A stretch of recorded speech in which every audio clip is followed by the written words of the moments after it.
Grab that.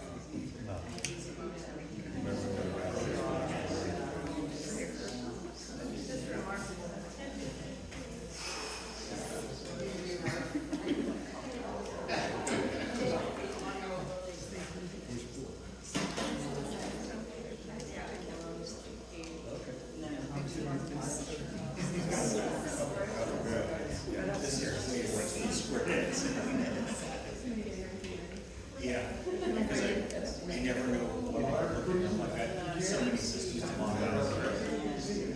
No way.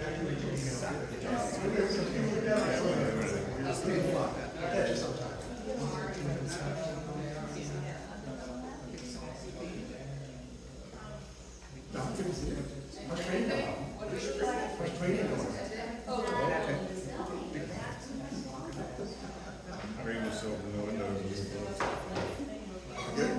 Pass. Pass. What Ben knows is bad.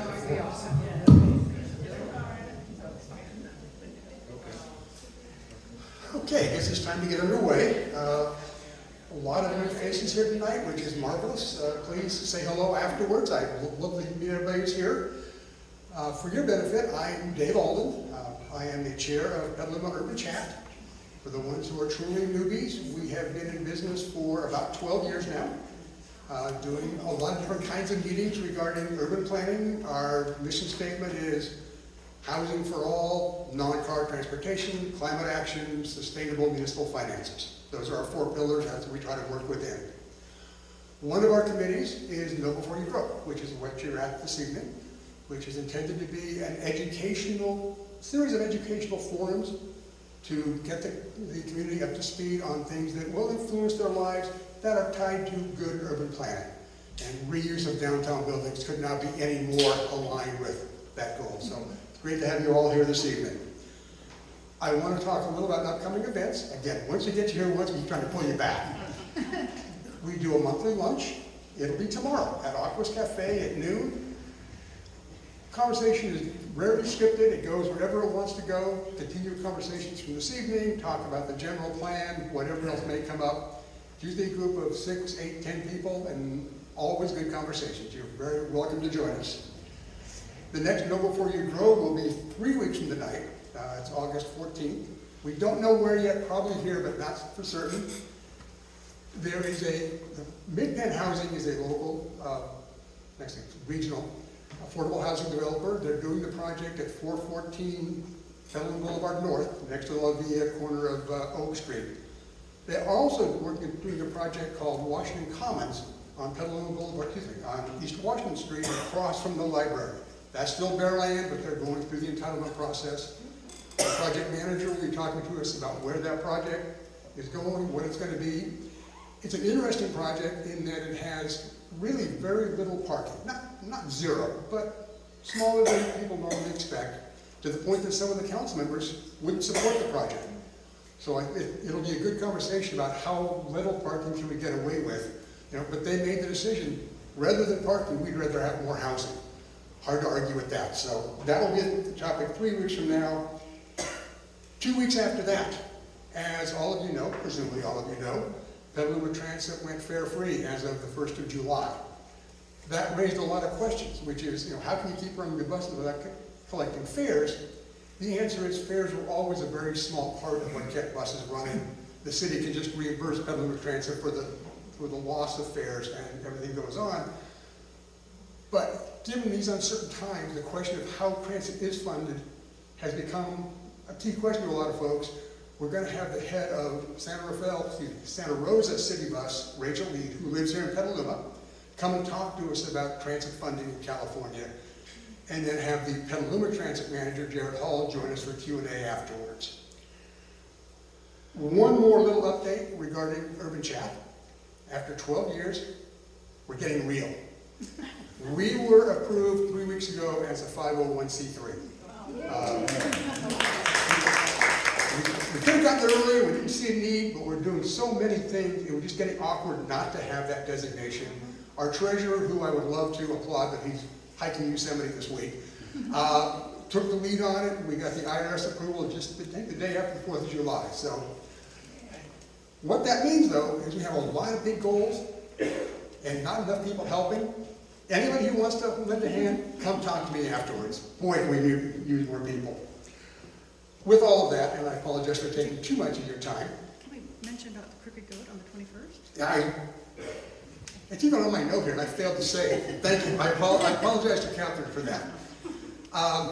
One other thing that's popped onto our radar this week in a very fun way, Catherine Reinhardt, who many of you know, longtime Sonoma County librarian and very much the Petaluma historian, put together a great program for August 21st with a couple of architects who have worked a lot on reuse of historic buildings. Good effort by her part, but then she looked around and goes, I don't have an organization. How do I market this thing? You know, so she reached out to us saying, could you make this an urban chat event? Hey, if somebody wants to hand us a pre-made event that aligns with our goals, heck yes, we can do that. So you will begin getting emails on this shortly. August 21st, that one will be at the Crooked Goat, which is a great place to go. I'm seeing thumbs up in the crowd. So join us for that one also. And Catherine, thank you for bringing that to us. Now, on this evening's main event, Daniel Castor is the lead architect, Castor Architecture in San Rafael.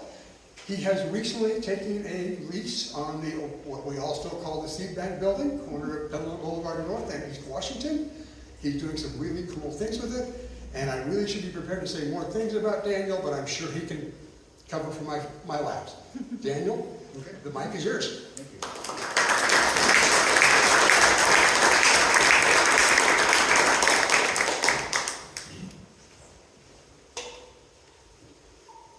I'm sure there are very strict rules governing what you can put on the air hockey table. Probably not a beverage.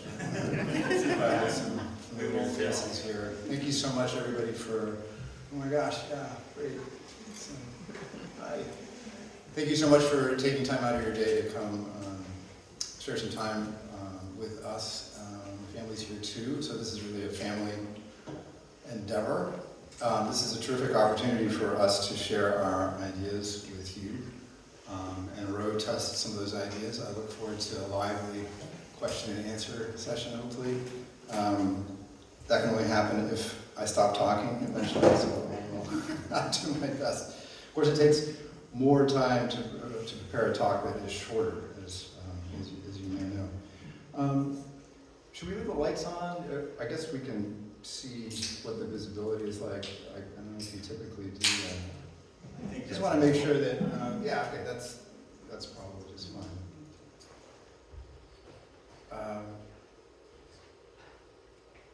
Yeah, so we're here to talk about blank, the former Seed Bank building. Boy, is that a powerful brand. It's going to be with us for a long, long time. I think I might have been there 10, 15 years ago. I mean, I understand it's such a charming concept. You know, the bank is originally the Sonoma County National Bank. Then it was it was a realtor's office, and then a rug shop, and then the Seed Bank. But we were really respectful of this building.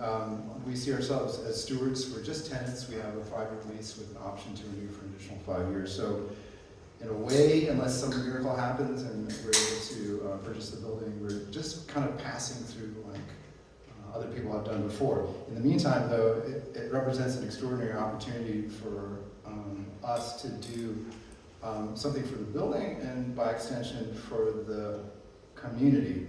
Our mission, this is kind of the billboard, is to mobilize the full potential of this building in the service of the community. So it has a nice kind of rhythm to it, but what does that mean? So I'm here to try to explain what that means. Right after we signed the lease, which was about a year ago, we had a meet and greet where we asked our friends and acquaintances in Petaluma to invite their friends and come to meet us so we could do essentially what we're doing today, which is to introduce ourselves to the community. I am an architect. I've been practicing single-family residential architecture for about 25 years, mostly in Southern Marin, but South Bay, you know, the Bay Area basically. Jen has had her own company, which she founded over 30 years ago. It's called Elixir Design. Still has an office in San Francisco, even though they've switched more since the pandemic to remote work. I'm currently based in Santa Fe. So, you know, it was a tricky decision to say that we should be the people to take on the responsibility of developing this building to its full potential, but hopefully by the end of the presentation you'll think that we're worth it. So anyway, here we are. I wanted to show you some images from that event. This was last, I think it was September actually. So we're in the building and you see there aren't that many people. We didn't invite that many people because the maximum occupancy for this building currently is 49. It's a 4,000 square foot footprint and with all kinds of other things going on. So that is the key Achilles heel for this building and any number. I mean, this building is vacant for way too long, so you know something's got to be wrong with it. Well, that is it. And I think the restaurant groups that had come through and looked at building kitchens, maybe a $2 million project, and like how do you? So you know, we're not spreadsheet people. We're kind of emotional people, and we really just fall in love with the building. So what you'll see is that there's this kind of oh, can you see the cursor? Yep. Okay, so I'm not actually, this is a little bit strange, but I trust, it's kind of like your backup camera in the car. It's like, I trust that you're seeing what I'm seeing here. So anyway, I actually picked up this kind of amazing thing at the Alameda Flea Market about a month before this event. I had no idea what I was going to do with it. Apparently it was built by an architect to display I don't know what, but it was like the perfect thing to kind of show essentially a portfolio, not of my activity, but what we had been engaging with as a family over the past many years. So I want to, in a way, start with this, and in the same way that John Crowley says that he's trying to recreate his experience of the public house as a community place where you could gather and make connections. I mean, my version of that was the church. And this is a photograph from 1966, the year I was born. It's in Ipoh, which is a town in Malaysia, where my dad was serving as the pastor. So he was from upstate New York, served in the Second World War, came back and went to seminary thinking he'd be a missionary to India. A couple things happened. He ended up being in Malaysia where he met my mother, who had attended the Methodist Girls' School. The Methodists built hospitals and schools and churches, obviously. So he was part of that effort to, you know, spread the word and also train local people. So that's my background. That's his background, I should say. My mother also became ordained, went to seminary, became an ordained Methodist church, and she had her own church in Tennessee as well, where I basically grew up. So I had two great churches. So I have a lot of empathy for you out there. I sat through a lot of sermons, so I'm trying to make this as entertaining as possible. Believe me, it may not succeed. But so there they are. It's actually my brother, but you get the idea. There's my dad and my mom. She just celebrated her 90th birthday. Are we recording this? Yes. Okay, great. Hi, Mom! I'll eventually watch this with her, and I'm really proud of you, Mom. And yeah, our dad's no longer with us, but okay, I just had to find an excuse to show this picture. It only surfaced recently. This is in front of the courthouse in Kuala Lumpur, Malaysia, and this is my eternal grandfather, Tan Tuan Boon. He was a court interpreter. So he spoke half dozen dialects of Chinese and Bahasa and Tamil and English, obviously. And then he went on to become the mayor of Malacca. And so my mom always wanted to be a preacher, but there's also political, it's a nightmare. So anyway, I feel like there's something in the bloodline about connecting, and I thought it might skip me and my generation, but I'm not out of the woods yet. So here's my mom, a recent picture. And the picture's actually from a newsletter she sent me on my birthday a couple years ago in 1966. There's the announcement of my birth.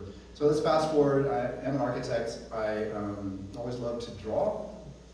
This is me in graduate school, and I'm actually working on this is an urban cemetery. It's a vertical cemetery. It's a columbarium in downtown Boston, so go figure. I just remembered that picture, but this is me kind of starting out as a young architect. When I was still a graduate student, I got a Fulbright to go on my European vacation for a year that turned into 2.5 years to study this building. I'm showing you just to give you a sense of my kind of visual interests. The building I studied was built in 1903, downtown Amsterdam. It's actually quite modern for its time, and I went about drawing these entries. This is my pencil drawing showing the outside and the inside at the same time. It's funny that Escher is Dutch, and people say, your drawings are like Escher drawings. And so I went around the building drawing these different entries and exploring the language of this architecture. My next stop was in Rome. I was drawing the Bramante's Tempietto, which is this tiny building here. It's on the Janiculum. It looks like this. This is the altar inside. My drawings look like this. This is the outside. This is a cutaway section. You can see the altar there. There's a crypt below. Hopefully this will all make sense. I'm sort of nervous here because you didn't come here to see this, but I think in order to understand where we want to go, you have to understand where we're coming from. And this is where we're coming from. So this is a drawing of the space drawn as a solid, like a negative. This is the long section with the solid in it. I call it the avocado. And here you can see the kind of the space pressing up against the glass. These drawings, and then this is what I call the jellyfish drawing. So here you can see what I'm trying to show, which is that the altar is hollow. There's a stair down to the crypt, and the light in the back of the empty altar is lighting the sacred crypt. So, pretty amazing. So then fast forward to Mill Valley. I met Jen in, this was 1999. She had already lived in Mill Valley since 1995. And then Mel happened. It's our oldest daughter. She's taking a family photo on the timer, and that's her photograph. and there's Gwen, who's here now. She's 20 years old. These guys are coming, and here she's older here. This is basically the house that they grew up in. It's in Mill Valley. There's the view of Tam, our home in the woods. Very different climate out here, and I have to say that I really love it. It's a different adjustment to just the landscape.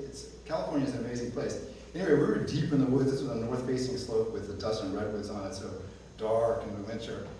Very different here. So I'm an architect. I'm just going to blow through these. These are just things that I like, projects that we've done. This is in Mill Valley. This is interiors, blah, blah, blah. This is what I do for a living. So I just, this is kind of the engine of what allows us to, I mean, my wife has a successful business and we're definitely in it together, but I had told her that I was gonna, anyway, this is our friend Don Anderson, who's, I wanted to show you, yeah, so I love this project. I only want to show you this one part. This is the entry. And I had this idea to do these kind of scalloped edges. These are huge pieces of cedar, very, very beautiful pieces of wood, and the contractor said, we can't find anybody to do what you want to do. And I talked to my friend Don, who's a former math prodigy, and he just said, oh yeah, Japanese hand saws. I'm like, what? And then he did that. I never get tired of looking at that. It's like cedar sashimi.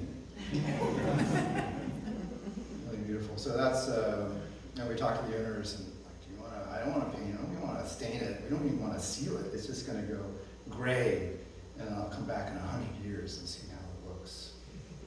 This is a drawing style has changed. This is for the Planning Commission in Mill Valley. We're trying to be friendly. So this is kind of an interesting thing. I call this breezeway house.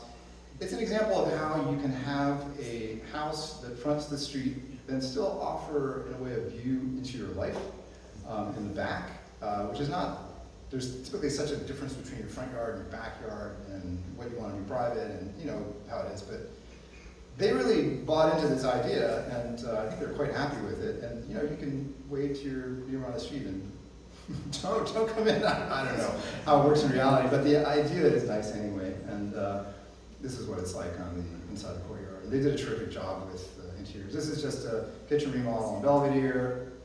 I won't bore you with the details, but it's just terrific owners. And this is actually sort of closer. This is just a couple blocks from downtown Sonoma, even though it looks like it's out in the countryside.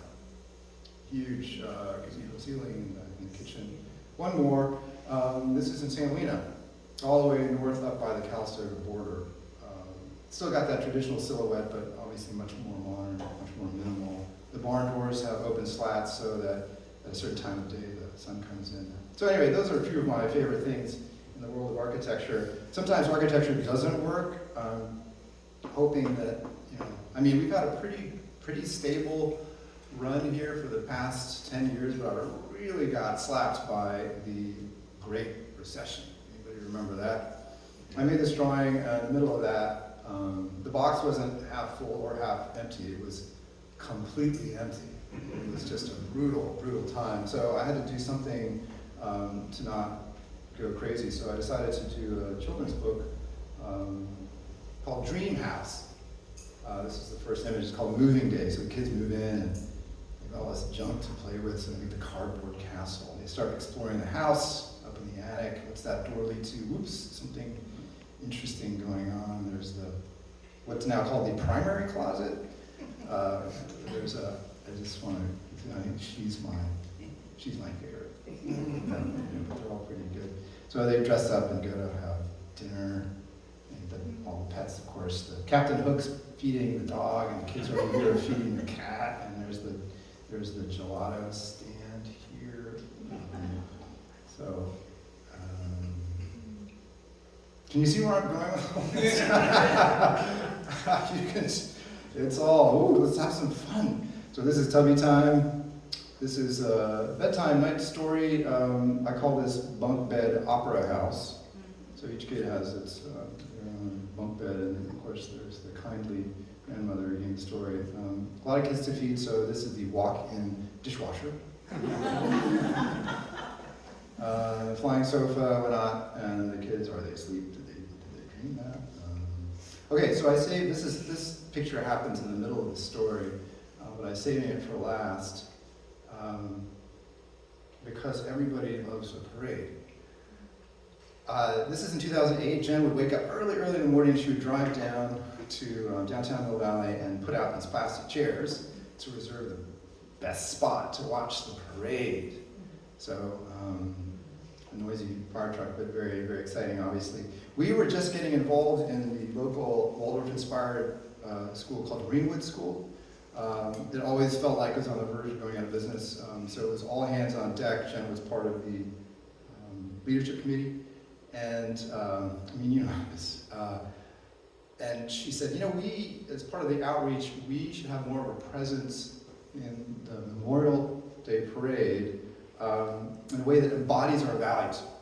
And I think that Danny, 9 to 5, I'm Daniel, by the way, but you can call me Danny. They used to call me the architect formerly known as Danny. She said, you know, so I said, wow, I don't have time to do that, but I did have time to do it. And I came with the first idea, which was to do these banners, to have the middle school bluegrass band play, and I got to actually build some stuff, which was a revelation to me, because architects make drawings. They don't actually make anything, so somebody else gets to have all the fun. So here's Nell learning how to use a ratchet.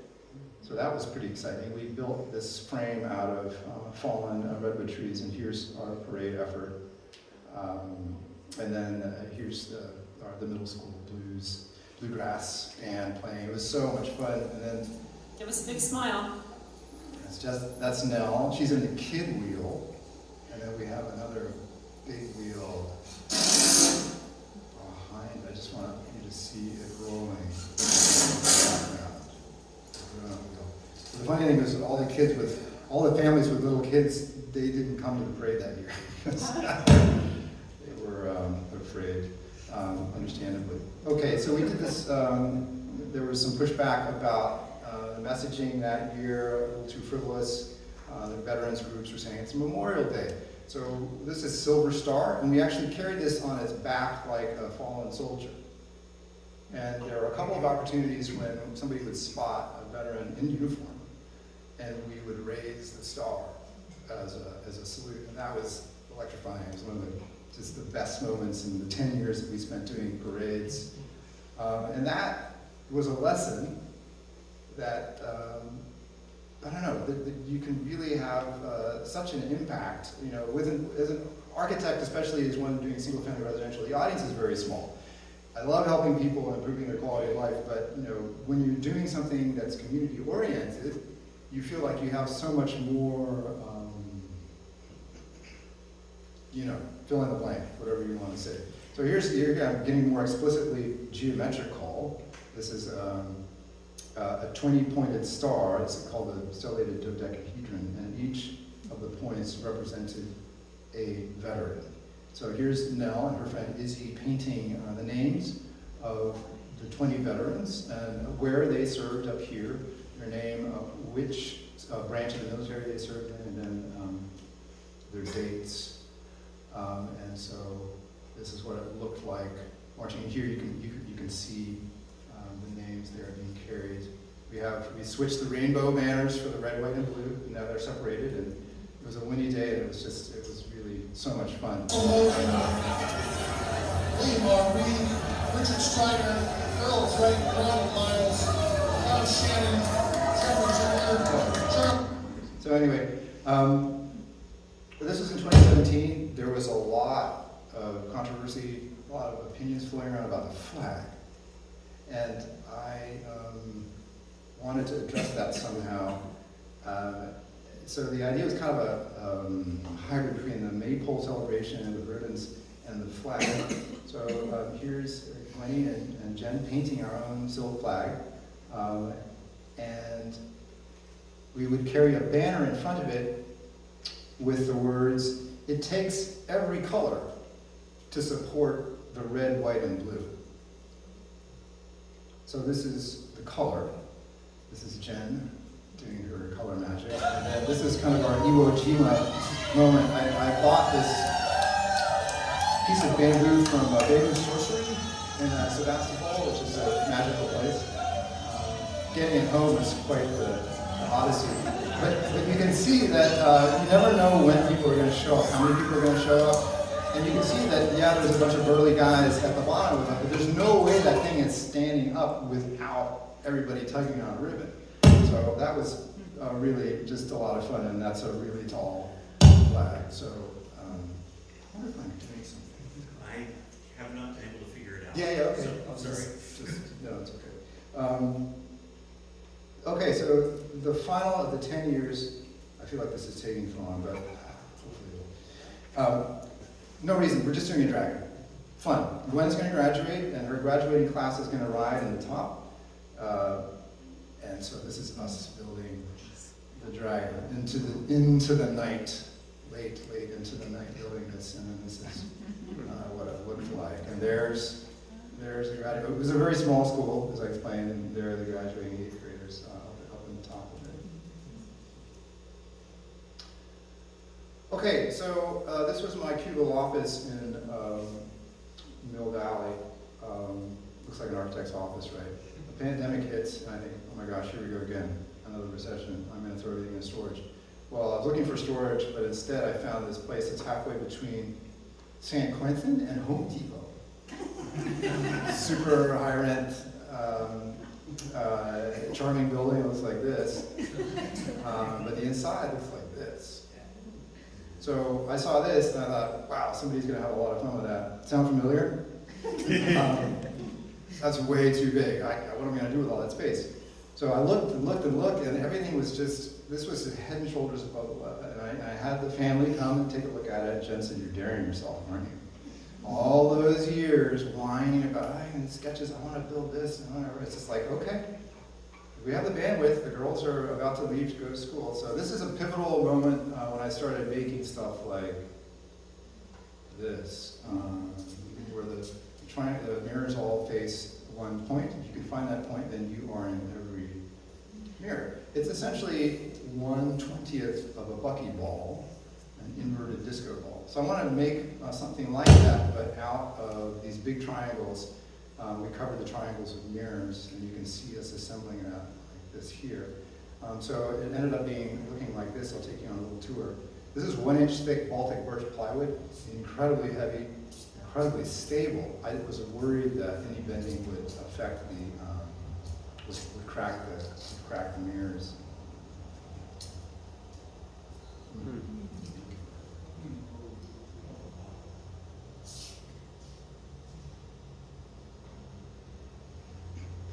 So I think you get the idea. It kind of goes on, and I climb into it. But anyway, here's this super cute picture of our friend's daughter, Beatrix.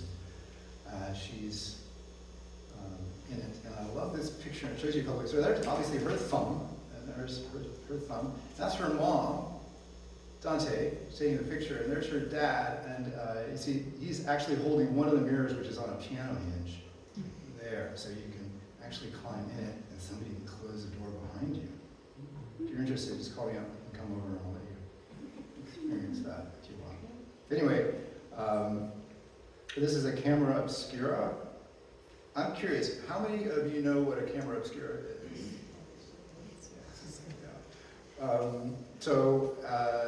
It's an obscure topic. It literally means dark room. They've been around since the ancient, or we've known about it since the ancient Greeks, but if you just have a dark room and a small aperture, the light that comes in will be projected onto a surface upside down and backwards. I'm not going to explain how it works, but you can figure it out. So this is like just one I pulled off the internet where somebody in an apartment building, covered a window except for a small gap, and everything's upside down. You can see the towel here. So I wanted to build one, a big one on wheels, and kind of like a little house, one that would accommodate a number of people to really demonstrate this process. Wow, this is taking long. I got to move. All right, so I'm going to take you on a tour of this as well, and then we're going to cut to the chase.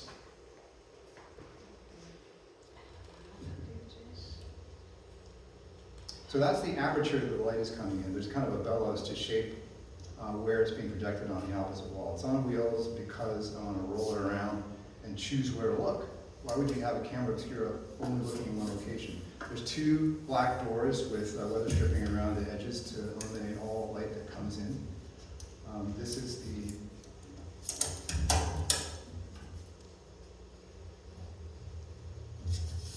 the view out at the gorgeous parking lot in our industrial complex. And then you turn around, there it is, it's upside down. It's much better when you're there in person. But that's my shadow, okay? So these are our new friends from Petaluma, Kristen and Roger. And they came to an open studio that I had a couple months ago. Our friends brought their dog Milo, and here's Milo in the camera obscura. And I'm going to go out, instead of waving from the inside, I'm going to go outside and wave from the outside. That's just a hole in the thing making that happen. Anyway, I think that's fascinating. I'm just going to fast forward through all of this stuff, just show you more of the kinds of things that I'm interested in, and let's get to the reason why you're here.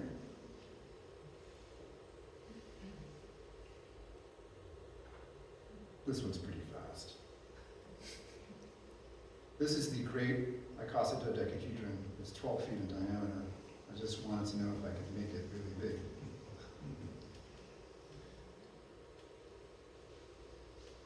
You've seen those things hanging from the ceiling?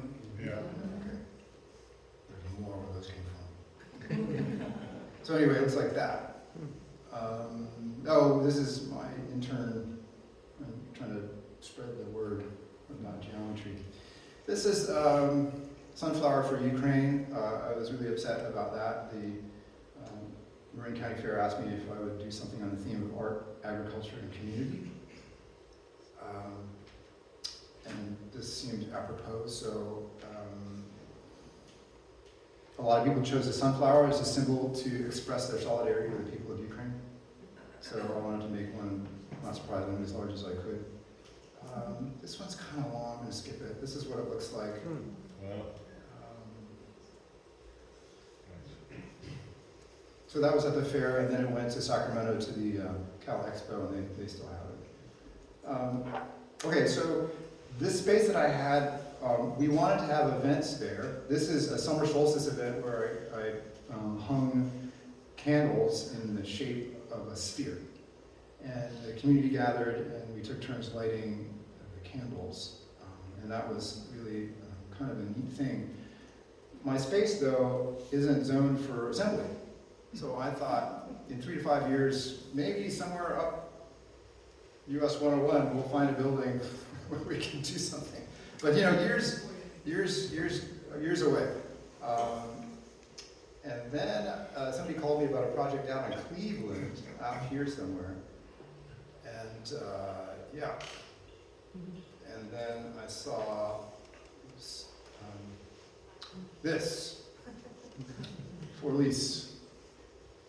And I said, wow, Jan, I saw this incredible building. But wow, somebody's gonna have a lot of fun with that. But not us. That's way too, it's way too much. It's way too whatever.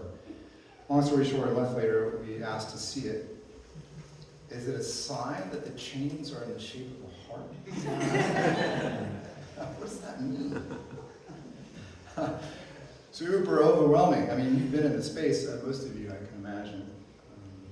30-foot ceilings, literally. You don't find spaces like that. How do you, what's the right way to truly experience and utilize that space? Well, I had some ideas, so it's like I walked in, it was immediately. This is the mezzanine. So up there, I think people even who have been in the space haven't been on the mezzanine, but up here it looks like that. And this is kind of the moment. Jen, you see that? You see that look? We are in trouble. This is a danger zone. So this is like the papal balcony. I want to point out the clock on the south-facing wall. I'm going to tell you why. Maybe in 5 years, we'll see why. And we're going to go upstairs. There's the door to the elevator. More on that later.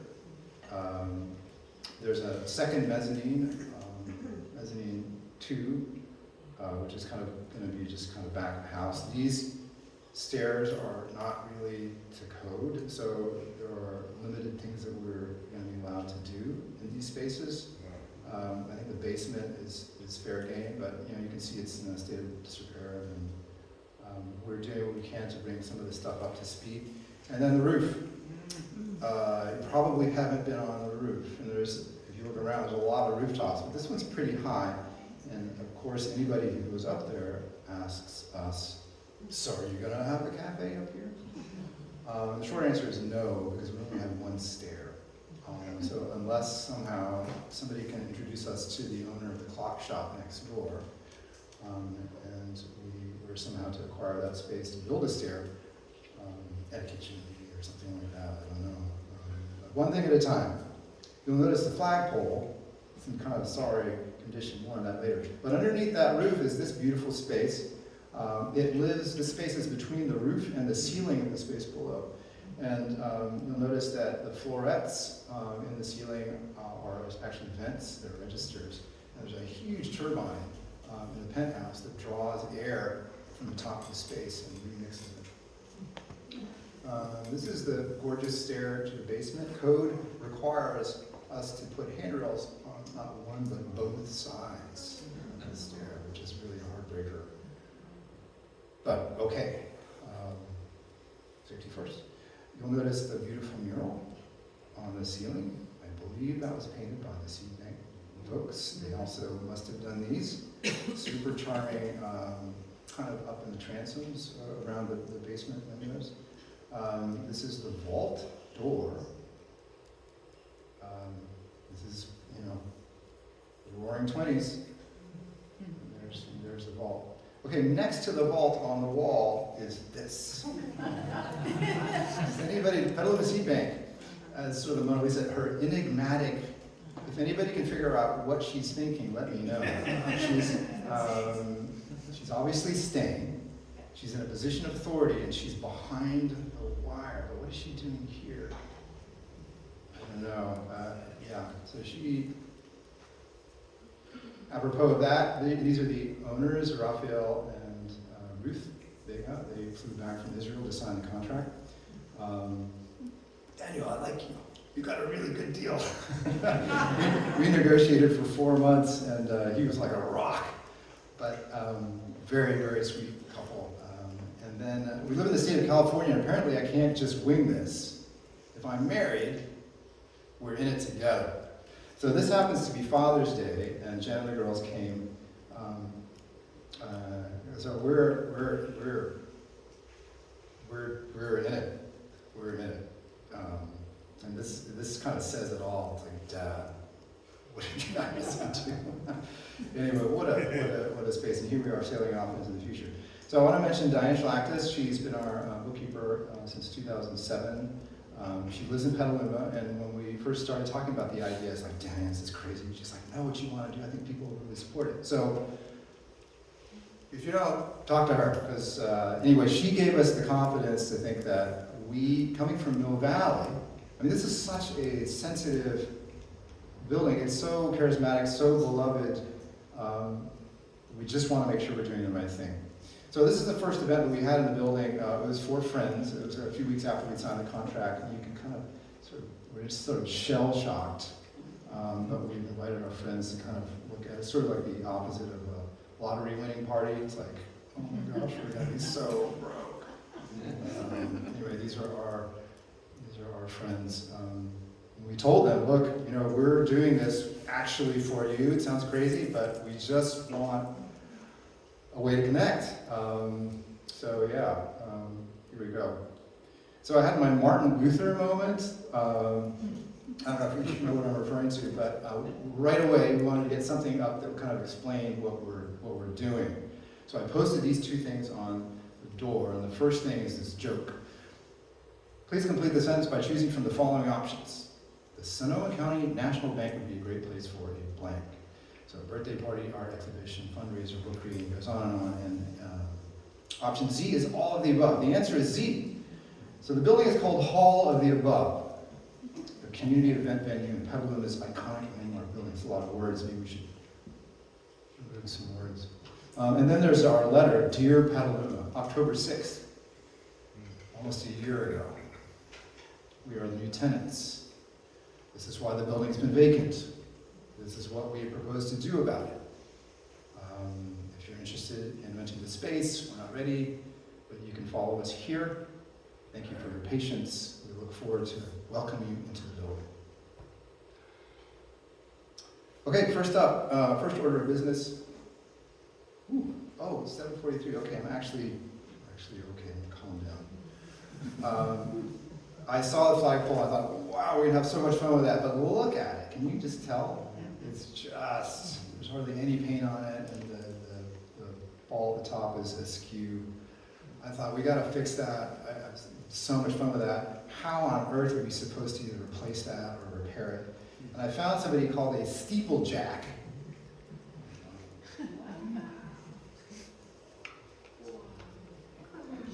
Do you know what a steeplejack is? You can probably guess.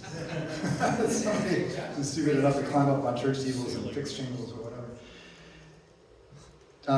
Jim Phelan learned from his father. He said he worked on this flagpole when he was a kid. They changed light bulbs in the baseball stadiums. They fixed the clock at the ferry terminal. He says, it's not like I'm not afraid of heights. I just know how to deal with it. So he was full of stories. There's his son, Kells. They just went up and got a sander and they sanded it and they're just repainting it. He's named after the book of Kells. You believe, isn't that great? Anyway, super sweet. Just like this is a building that just keeps giving. It was such a great connection. And they set it up for 2 flags. Here's Rich Desmond, our contractor extraordinary. The first time we flew a flag was on Flag Day, and then I was like, oh, Juneteenth is like a few days later. So I was able to Amazon a flag that came in time, but that's the Juneteenth flag. Yeah, and what I would like to do, there's 365 days in a year, most years. Like, that's a lot of different flags you can fly. I'm totally, Jen says you're such a maximalist, just God, you can't do it all. But imagine it's like, oh, your daughter has a birthday and get a 4x6 piece of silk and she can tie-dye it or do whatever you want. And if you want to fly her flag on her birthday, or if you want to design your own flag for your wedding, I don't know, we'll fly the flag. Jen had this idea, it's like, oh, it's Holiday above, we should have a flag that has an arrow pointing up, and whatever flag that we're featuring that day flies above the arrow. She's got so many ideas, she's like, next. I was like, no, that's so great, I love that idea. She's like, we'll do something better. So anyway, we talked to her. So there's our first pairing. Just a matter of timing. Okay, next order of business is this charming elevator. I love everything about it. The way it looks, the way it sounds, the way it smells. It is an original 1925 Otis elevator that has a lot of personality. So this is a September Sunday morning when I spent 2 hours in the elevator because it overshot floor by 18 inches.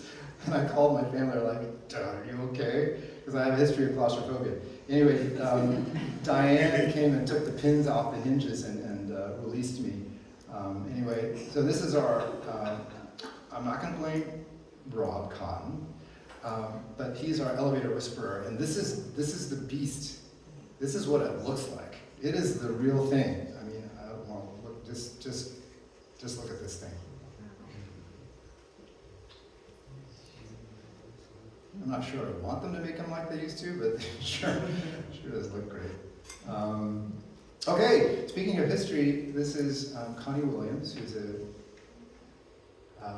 library historian at the Sonoma County Library. I think I got that right. Tiffany Robb at the planning department said, you need to talk to Connie.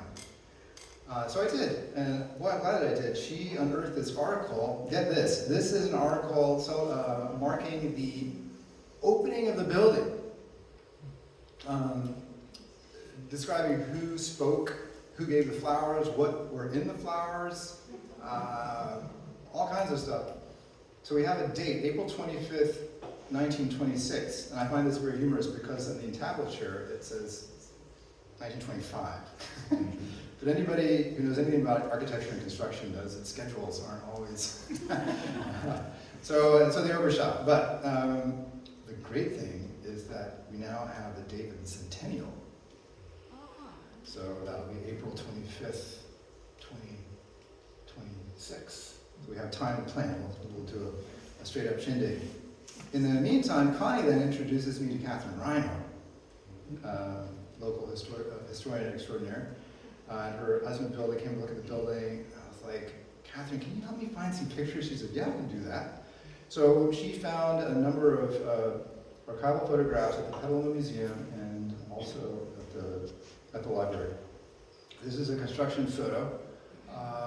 Future home of Sonoma County National Bank, Petaluma Savings Bank. And you can see all the formwork for the concrete. And this shed is actually on the sidewalk, so the property line is actually true. So this is great. I think this is on the sidewalk. And this is a big vault down in the basement. And I love this photograph. So I'm guessing these are bank employees. So this is 1925. These people would be 120 years old. Oh God. Aren't they sweet? Just like, look at those. It's just amazing. Anyway, I was really happy with these photographs, and this is priceless. This is under construction. You can see the scaffolding inside.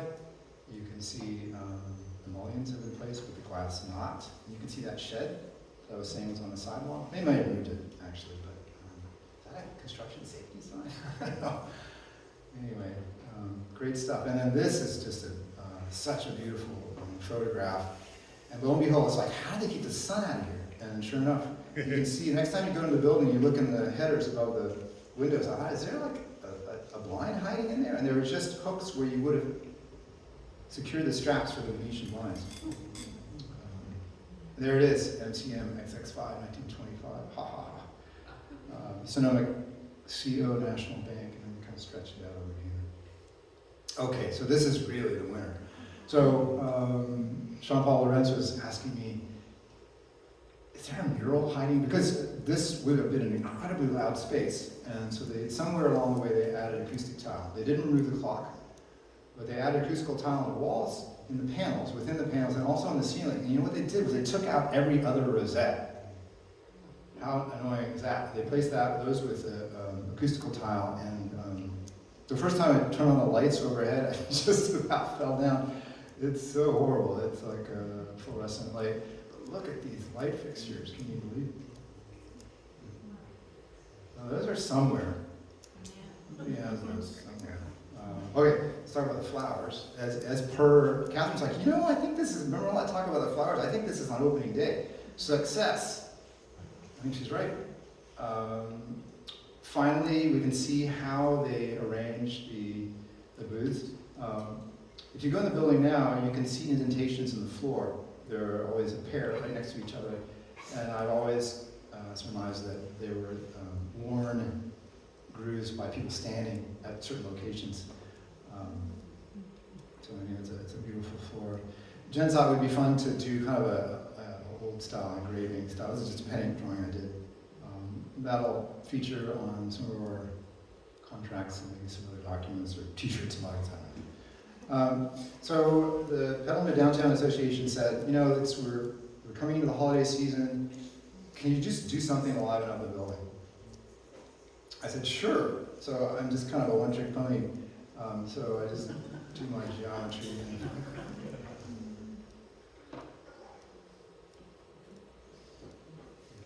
Do you want audio on this? No, it's fine. That's Okay, fine. I was looking for it. Yeah, that's fine. So anyway, you know, when I drove up there at nighttime after they asked me to do the work, I was like, oh my gosh, that is a dark building. You come into town and there's this huge building and it's dark. It's not a good look. So we got some things up and then we put lights in the windows for the holidays, and I don't know, it seemed to work. I thought that I would fill all the windows by Thanksgiving, and I think I finished January 15th. So there's that construction schedule again for you. So the building's kind of getting up to running, and I had a conversation with our friends. I said, we used to have these great dance parties. I was like, stop right there. Let's do a dance party. So in early December, we essentially ghost hosted a dance party with them. They invited some of their friends, and it looked like this. This was an opportunity to kind of test the space acoustically and just, have a good time. But we were just concerned that, as the new tenants, we just wanted to get people in the building. Just wanted them to enjoy it. Just have it, just enough already with a vacancy. Let's just get in there and do what we can. And it looks like we're maybe over 49, but I'm telling you, that's why they invite me. So lots of fun. And the lights are changing. This is the mezzanine again. Okay, so this is interesting. At a certain point in the party, Jen turned the lights around to shine on the people, and you can see that their shadows are on the wall. Around this time, I went to the front door and I asked our doorman, Daniel Bowles, so I hope you're not getting bored out here. It's like, no, it's crazy. It's like, what do you mean? People are dying to get in here. They're like, why? Like, oh yeah, I know Jeremy. It's like, who's Jeremy? It's like, I don't get it. And then the next day, when a friend sent us this video, I thought, oh, no wonder they were desperate to get in. So I don't know who this person is, but they're just getting down. So much fun. What a stroke of genius to turn the lights around, because this is a building that advertises itself. And I always imagine that it's basically like an aquarium. It's an enormous storefront. It's just like, what are you going to put up high enough that people can actually see it when they're driving by and hopefully not getting into an accident. But that is one example. Anyway, that was super fun. So next up, we wanted to stage an event where it was more like a banquet. So we splurged on the stage, splurged on the sound system, we got the tables, and we set up kind of a bar here, a buffet here, cocktail kind of area, and a dance floor here. We didn't really do any dancing that one, but we wanted to kind of test, I called it a dress rehearsal. We even had flowers. This is the mezzanine. I built I just did a plywood bar, bought some stools, and then finally I have a place to display my thermos collection. So this is the night before the party. I was there late just trying to like suss out what the lighting was going to be like. And this is the view of the main space from the papal balcony. I put that bar across. We've got a better solution. We're going to put a piece of glass there. A professional will do it, not me. So this was like I said, a dress rehearsal. We had a guest list alphabetized. We had a doorman checking people in. And we put up curtains to kind of close down the entrance so people can look in and have it feel more dramatic. It was early February, so we had the red lights going for Valentine's Day. This is Yvette's, she grew up with her kids. She's a dear family friend. She concocted some specialty cocktails. What a great thermos collection. Hello, my name is Ninth Installation of the Castor. So even the science is ready for prime time. Okay, so what's super interesting about this photograph, I'm doing my little intro. I went through and I counted all the people, and I counted 120. And the space absolutely swallows us. It's just an extraordinary space. The tables are really well spaced out. They're wider than they need to be. I think this was seating for like 85. But this is with a 12-foot by 8-foot stage. You can see we've got the kind of buffet set up in the back. I'm still talking back there. So this is the buffet. This is the bar. I've stopped talking, so people are getting food. And oh, I want to mention Rod. So the week before this event, he'd been asking me for months, listen, however I can help, I want to help. So I said, Rod, I need your help. So for the next 7 days, he helped. And I was like stunned, and it was like, get paid, or I don't know. And he's like, no, this is just, I love what you're doing in the building. And it was just like, wow. So he didn't know I was going to do this, but when I was doing my talk, I said, Rod, come forward. I took a key and I knighted, I said, I pronounce you first volunteer. And I gave him a key to the building. And he and his wife have since become part of our team. It's all, until we dig ourselves out of this hole, we're just, the kindness of what we're strangers are helping us kind of get this thing up and running. So here's, this is again the kind of concept, the dance floor, the band is jamming, and the buffet, people are seated, having a good time. We're featuring Catherine's book, open to the page with the building. This is somebody's RC photograph of the band playing. And then I want you, can we have the sound up actually? Yeah. For this one? So I want you to hear what the space, I'm not saying it sounds perfect, but this gives you a...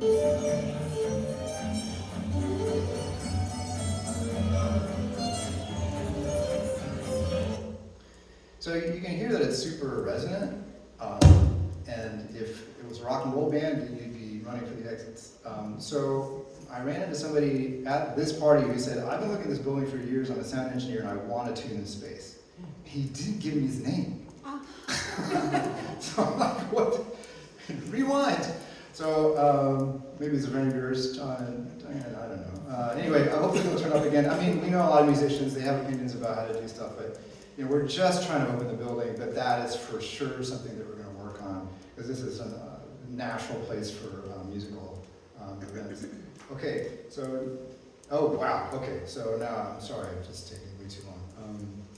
Butter and egg days, well, all right, let's do an egg. So, this is kind of a long video, but there's Rod and Diana actually helping, so this is kind of our egg assembly area with our canine helpers as well. I'm not going to show you. We covered it in metal foil, and we put it in the back of Rod's amazing 54 Chevy. So we like parades, and when Jen and I saw that you guys had like a really good one, it kind of sealed the deal for Jen, because we were still like hemming and hawing. We were 2 months into the negotiation process, and then this happened in April. We were like, wow. Oh, it's too bad we don't have the sound for this. Anyway, whoever this announcer New was, community event venue. I love this guy. Called Hall of the Above. What a voice. And he, I really wrote the blurb and he just, oh yeah, it says September. That's wrong.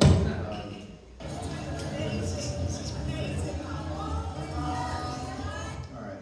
That's our inaugural parade team. Meanwhile, construction is going on. I'm going to zoom through all this stuff. It's just brutal, incredibly dirty. We're taking out the back wall, removing the windows. We're going to cut a hole back here. Look at this concrete saw. I didn't know how they did this. They bolt this track onto the wall, and then they have this saw that just cuts a hole in it, and they knock this out. And so we have enough space now for the emergency exit and the 8-foot wide service door, through which you can put large cardboard objects. This is the ramp, because the alleyway is a different elevation. This is just the whole back of the building is just a train wreck. I'm an architect. I take a lot of pride in problem solving, and this was really, really tough. This is the basement. Apologize for the sign. We actually were going to remove it. There's a hole behind it. It's probably the original drop box. I promise you we will replace that with something that's a bit more. Just quickly, this is what the back of the building looks like. Here's the ramp, emergency exit, 2 new bathrooms here, 2 more downstairs. These are just seating layouts. We can get up to 150, 160 with plated service. I didn't think we'd get anywhere close to that, but you give up certain things if you don't want to stage, and you can have the bride and groom, just the DJ or whatever. Round tables if you want, 120 people, no problem. Here's an arrangement with the stage on the side. Somebody was saying it's better if the stage is kind of in the middle. So one way to do it. This is for poetry reading or maybe a round table discussion. 165 people with the stage. Yeah, this is the basement. This is the kind of kitchen prep area. Can't call it that. But new bathrooms. This is the vault. This is a conference room down there. We'll have a TV and a monitor. This is the mezzanine. So anyway, this is my drawing, kind of expressing my excitement about space. Rumor has it there's a grand piano that may be available. I don't know. We don't necessarily need it, but we could certainly provide a home for it. Here's that conference room downstairs. Here's the vault. Here's the mezzanine up here. This is actually the window. Obviously, you can't see through the walls. Here's the band performing. Here's the bar and the buffet if you need it. Thank you so much for your time.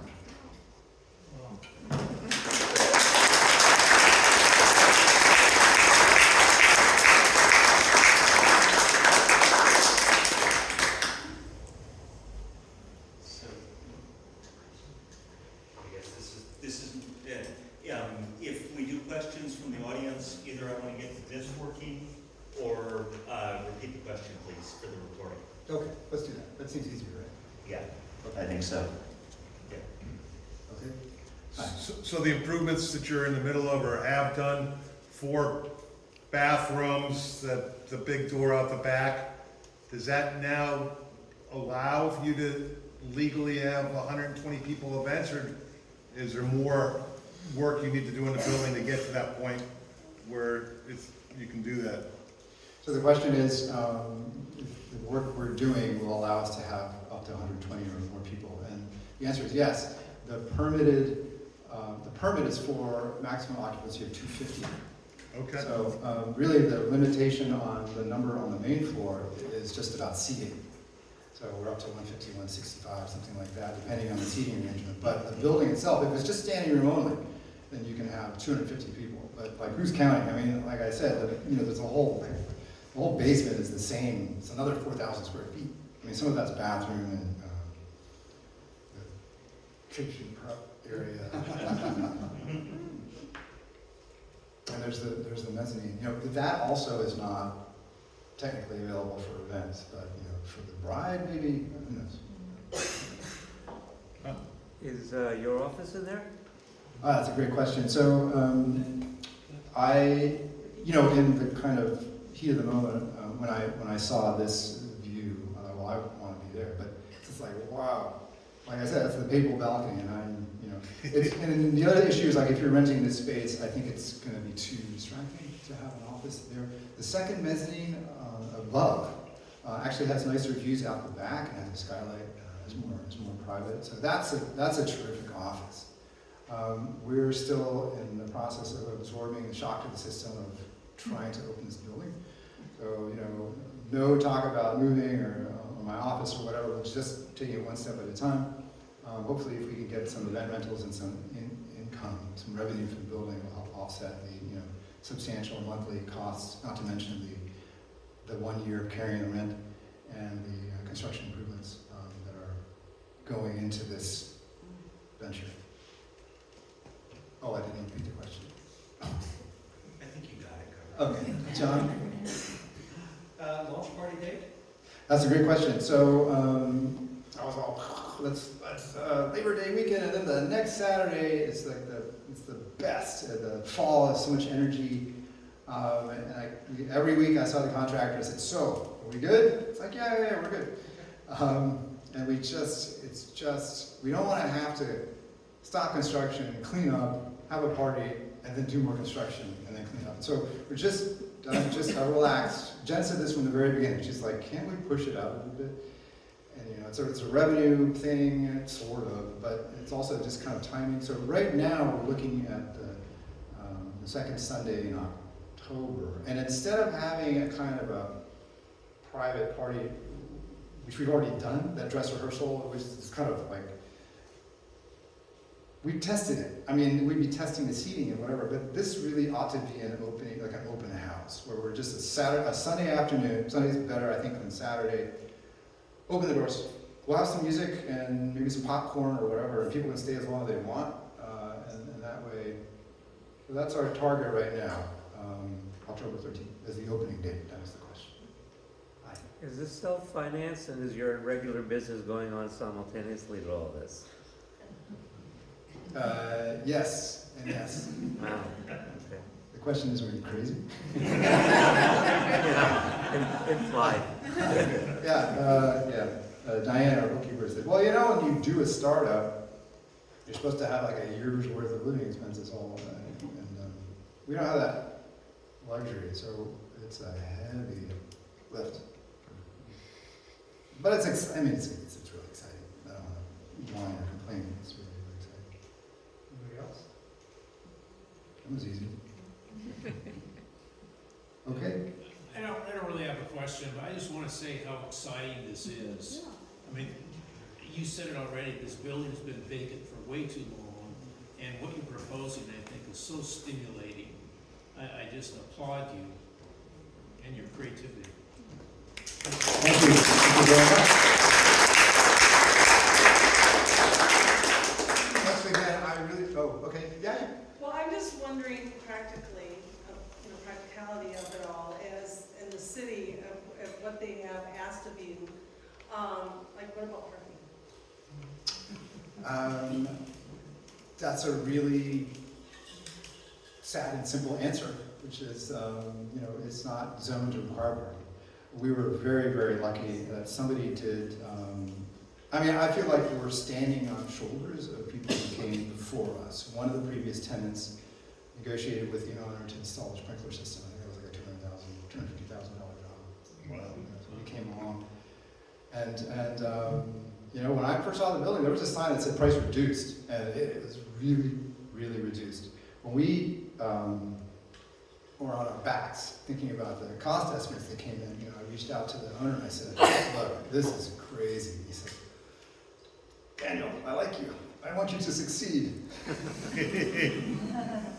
It's priced in. I was like, Raphael, I totally agree. It's priced in. Anyway, he threw in 10%. So, I'm sorry, I'm digressing. The parking,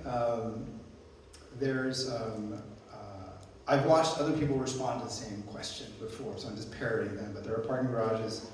It's an urban downtown area. I will say that we're developing a list of preferred vendors, and one of them is a valet company. So that's a whole magical thing that happens that I don't know anything about, but we're reaching out to a company to kind of assess the situation, and if we could find a remote location or bus people in or whatever, But I think, you know, it's kind of like when you're in a city or in an urban situation like this, you know, for me, like, yeah, I have to walk a couple blocks, or God forbid it's the antiques fair or the parade. You know, you're just gonna walk. That's just kind of how it is. So anyway. Along those lines, would Bank of America ever be in a, well, they're not gonna be Bank of America for much longer, but that, you know, they have that parking lot there. I mean, could that be a shared parking or that kind of thing being explored? Yeah, so the question is, Bank of America parking lot. Yeah, I don't know how long for the world that building is. We could reach out to them certainly, and there's that vacant lot 2 doors down on the other side of the clock shop. You know, but there's not that many spaces. Yeah, I just feel like that would be something for the valet experts to sort of do the research on. But yeah, I think so. Or we find a, you know, we're finding that we've had some inquiries and people are kind of looking at this as a reception area. We'll have the event somewhere else, and then maybe that makes it easier to have less people over. But I mean, we're gonna have so many different variations. I'm not really sure how, but yeah, if we could rope off a couple of spots in front and have that be kind of a valet thing, then I don't know. But yeah, it's tough in a situation like this. But you're saying it's not required? It's not required, no. One of the things I was going to say, we're standing on the shoulders of people who got the conditional use permit. Wow. I don't have a lot of experience with those, but I know that they're rigorous. And it actually had expired, and I worked with Tiffany Robb. She's like, I'm really happy to say, and sort of surprised that the town council has said that you can just do it. So that was a beautiful thing. Otherwise, you know. So that it has a whole list of things, you know, music stops at 11, or et cetera, et cetera. Hi, yeah. I have a question about the kitchen. Is it just like a staging area? I mean, if we were to have an event, is that what it would be used for? It's not gonna have a kitchen. Right, it will not have a kitchen per se. There'll be a prep room, and certainly for caterers who are used to dealing with all kinds of you know, difficult scenarios. Dishwashing would require like a 500-gallon tank, something, but you know, should be able to rinse dishes. We are really probing the health department and the public works and the sewer service to see how in hand washing stations, at least like rinsing dishes, it's just kind of unreasonably sensitive, but I understand. You know, we gotta get permission. We're gonna try to do it straight up if we can. Anybody else? Yeah. I got one. So I'm involved in a couple of groups that have semi-regular events. They could be flexible if you had really paying things, but is there plans for cutting deals with people who want kind of like a regular ongoing? I think that's like this? Yeah. The question is,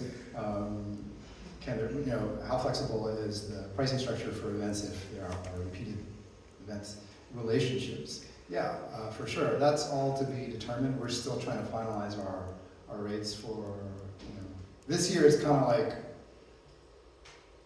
just, I don't know, trying to make it to the end of the year, and if you want to have an event, you're probably going to get a deal. So 2025, I think we've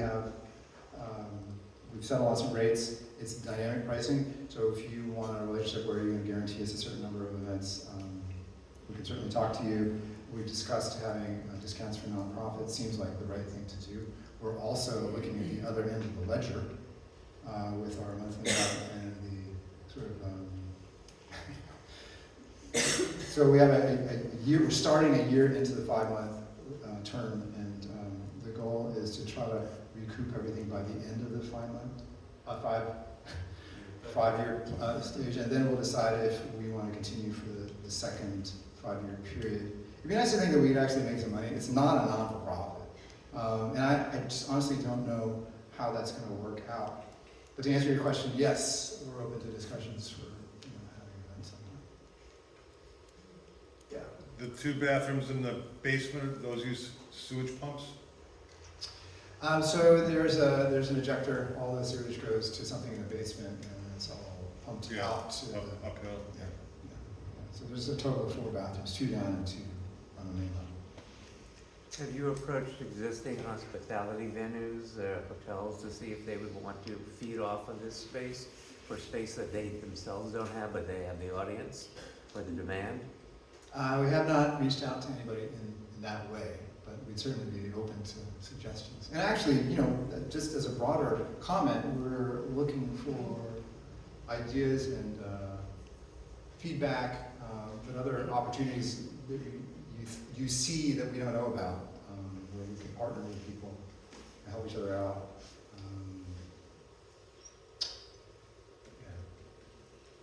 Can you put that above list back up for a second, so, you know, give us a little. Oh yeah, so you can brainstorming? look at it, yeah, for sure. I'm really embarrassed, I spent so much time on the preamble. Yeah, I mean, this is just, there's a rhythm and an order to it, but you know, there's 1,000 other things you can pop in there, it's just meant to be humorous. Okay. 16, not too bad. All right, thank you, everybody.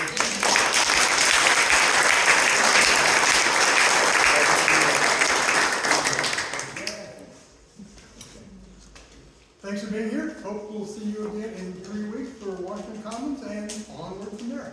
Thank you.